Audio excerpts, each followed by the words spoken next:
رب العالمین والصلاة والسلام علی سید المرسلین وعلی آلہ وصحبہ اجمعین، اما بعد۔ محترم سامعین و ناظرین، جیسا کہ معلوم ہے اسلام کے 5 ارکان میں سے ایک اہم رکن، بلکہ سب سے اہم رکن کلمہ شہادت کے بعد نماز ہے، نماز قائم کرنا۔ ہمارے معاشرے میں بے شمار لوگ ایسے مل جائیں گے جو نمازوں کی قدر اور ان کی قیمت نہیں سمجھتے۔ نمازوں سے بے اعتنائی ہر معاشرے میں، ہر طبقے میں موجود ہے۔ جب جب رمضان المبارک کا مہینہ آتا ہے، نمازی بے نمازی سارے اللہ رب العزت کی خوشنودی کی چاہت میں روزہ رکھتے ہیں۔ یہیں سے ایک سوال، اور بہت ہی اہم سوال پیدا ہوتا ہے، لوگ بار بار لکھتے بھی ہیں، پوچھتے بھی ہیں کہ کیا نماز جیسے اسلامی رکن کو چھوڑنے والا جب روزہ رکھے گا تو کیا اس کا روزہ قبول ہوگا؟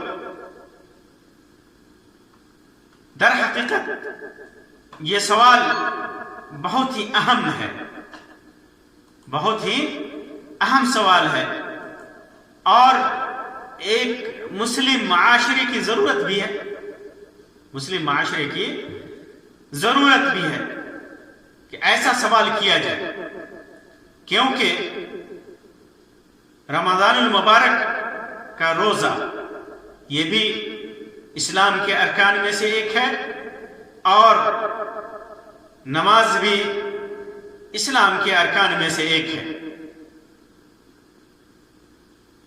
اس وجہ سے ایک رکن کو چھوڑ کر کوئی آدمی صرف دوسرا رکن اپنائے تو کیا اس کا اسلام پورا ہوگا؟ دوسرا رکن اس کے لیے فائدہ مند ہے، قابل قبول ہوگا؟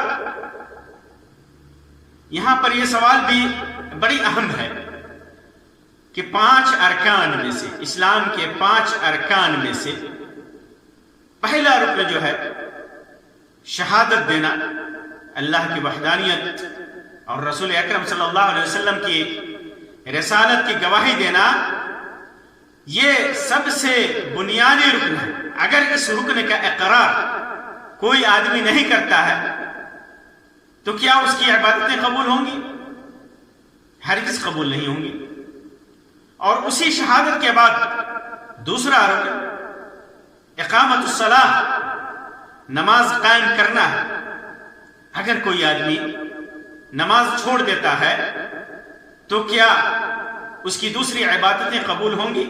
ایک اہم سوال ہے، ایک اہم سوال ہے، اور علماء نے اسلاف سے لے کر اب تک اس کا مختلف انداز میں جواب دیا ہے، اور جب ہم ان کے جوابات پر غور کرتے ہیں تو پتہ چلتا ہے کہ نماز کی اہمیت اور اس کی قدر و منزلت کی وجہ سے اس کا چھوڑنے والا قرآن و سنت کی روشنی میں کافر ہوتا ہے، کافر ہوتا ہے۔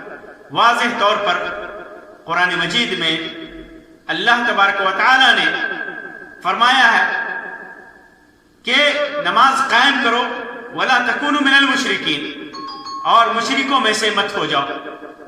علماء نے اس سے استدلال کیا ہے کہ جو آدمی نماز قائم نہیں کرتا گویا وہ مشرکوں میں سے، تو ظاہر سی بات ہے کہ جب وہ مشرک میں سے ہوگا تو اللہ تبارک و تعالیٰ فرماتا ہے وَلَوْ أَشْرَكُوا لَحَبِطَ عَنْهُمْ مَا كَانُوا يَعْمَلُونَ، اگر وہ شرک کریں گے، مشرکوں میں سے ہوں گے، تو جو کچھ بھی وہ عمل کر رہے ہیں وہ عمل ان کا رائے گا ہے اور بیکار ہے۔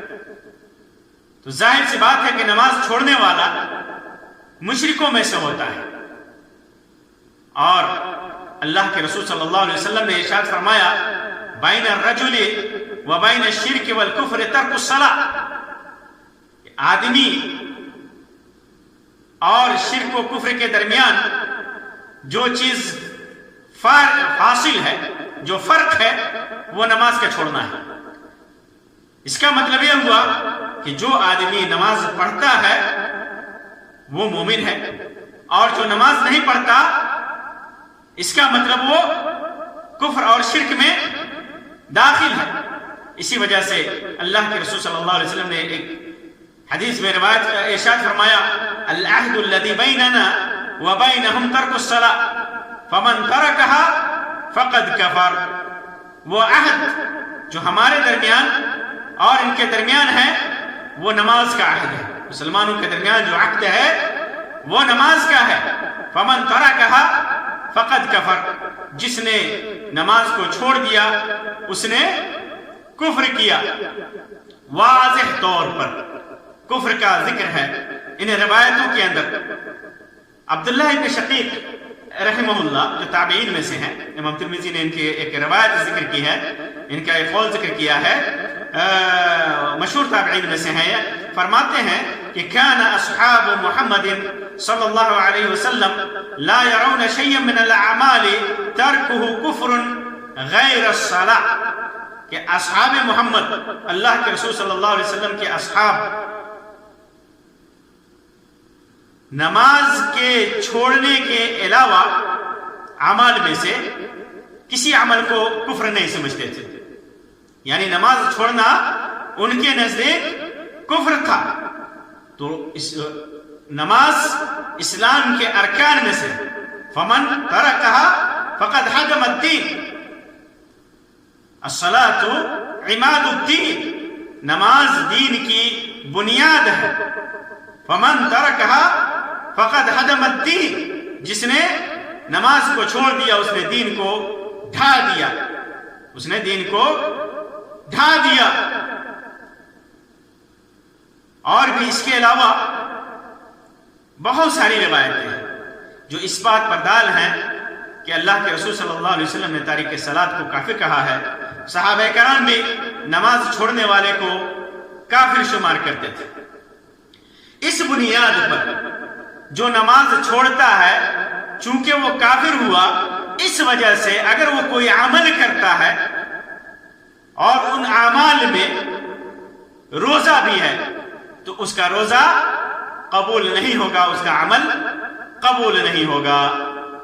در حقیقت اس میں فرق بھی ہے، نماز چھوڑنے والے کی کئی قسمیں ہیں، نماز چھوڑنے والے کی کئی قسمیں ہیں۔ اسی بنیاد پر علماء نے یہ حکم لگایا ہے کہ بے نمازی کا روزہ قبول ہوگا یا نہیں ہوگا۔ ایک تو نماز چھوڑنے والا جان بوجھ کر جحوداً و انکار کرتے ہوئے نماز سے بے اعتنائی برتتا ہے، نماز کا ٹھٹھا اڑاتا ہے، نماز کو بیکار اور واہیات عمل قرار دیتا ہے، ایسا انسان، اس کے کفر میں کوئی شک نہیں۔ جو جاہد جان بوجھ کر کے نماز چھوڑتا ہے تو اس کے کفر میں کوئی شک نہیں ہے۔ ایسا آدمی کوئی بھی نیک عمل کرتا ہے تو اس کا وہ عمل قبول نہیں ہوگا، بلکہ یہ تو کفر اکبر ہے۔ یہ نماز کا مذاق اڑانا، نماز کا ٹھٹھا اڑانا، نماز کا جان بوجھ کر کے انکار کرنا، اس کے وجوب کا انکار کرنا، ایسا آدمی تو کفر اکبر کا مرتکب ہے۔ اور ایسے آدمی کا کوئی بھی عمل، اس کا روزہ، اس کا حج، اس کا زکوٰۃ، کوئی بھی عمل اللہ تبارک و تعالیٰ کے ہاں مقبول نہیں ہے، کوئی بھی عمل مقبول نہیں ہے۔ بعض لوگ ایسے ہوتے ہیں جو سستی اور کاہلی میں نماز نہیں پڑھتے، سستی اور کاہلی میں نماز نہیں پڑھتے، اور اس میں بھی دو طرح کے لوگ ہیں۔ کچھ لوگ ایسے ہیں جو سستی اور کاہلی میں کوئی بھی نماز نہیں پڑھتے، کسی بھی وقت کی نماز نہیں پڑھتے، کوئی بھی نماز نہیں پڑھتے، پڑھتے ہی نہیں ہیں۔ تو ایسے انسان کے سلسلے میں بھی اسلاف نے یہی فتویٰ دیا ہے کہ اس نے بھی کفر کا ارتکاب کیا، چونکہ بنیادی عمل اسلام کا نماز ہے، بنیادی عمل اسلام کا نماز ہے، اور ایسا سستی برتنے والا آدمی کافر ہے، کافر ہے، کفر کا اطلاق اس کے اوپر ہوتا ہے۔ اس وجہ سے بعض علماء نے، بعض ائمہ نے لکھا ہے کہ اسے توبہ کرایا جائے گا، اگر توبہ کرتا ہے تو ٹھیک ہے، نہیں تو اسے قید کیا جائے گا، بعد نے کہا کہ اسے قتل کیا جائے گا۔ علماء کے اقوال اور فتاوی اس سلسلے میں قرآن و سنت کی روشنی میں موجود ہے، اس کے انجام، اس کے بھیانک انجام کے سلسلے میں۔ اس وجہ سے ایسے بے نمازی کا روزہ مقبول نہیں ہے، اللہ تبارک و تعالیٰ کے ہاں مقبول نہیں ہے۔ اور ایک جو تیسری قسم ہے، جو نماز سے سستی برتنے والوں کے سلسلے میں جو تیسری قسم ہے، وہ تیسری قسم آدمی سست رہتا ہے، کبھی پڑھتا ہے کبھی نہیں پڑھتا ہے، کبھی پڑھتا ہے کبھی نہیں پڑھتا ہے۔ تو اس سلسلے میں علماء کا اختلاف ہے۔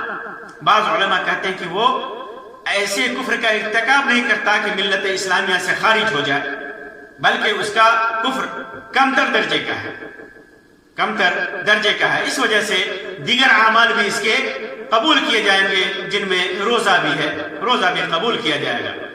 لیکن عصر حاضر کے بڑے علماء نے اور اسلاف میں سے بھی بہت سارے علماء نے ان کے اعمال کو بھی غیر مقبول قرار دیا ہے، کیونکہ یہ بھی ان کے اوپر بھی، چونکہ اسلام میں نماز فرض ہے، اور فرض کے اندر یہ کوتاہی ایسے کر رہا ہے کہ نماز پڑھ رہا ہے، کچھ پڑھ رہا ہے کچھ چھوڑ دے رہا ہے، پڑھ ہی نہیں رہا ہے، تو ظاہر سی بات ہے کہ اس کے اوپر اس نماز کے چھوڑنے کا مواخذہ ہوگا، اس کی پکڑ ہوگی، کیونکہ نماز ایسی عبادت ہے جو کسی بھی حالت میں معاف نہیں ہے، معاف نہیں ہے۔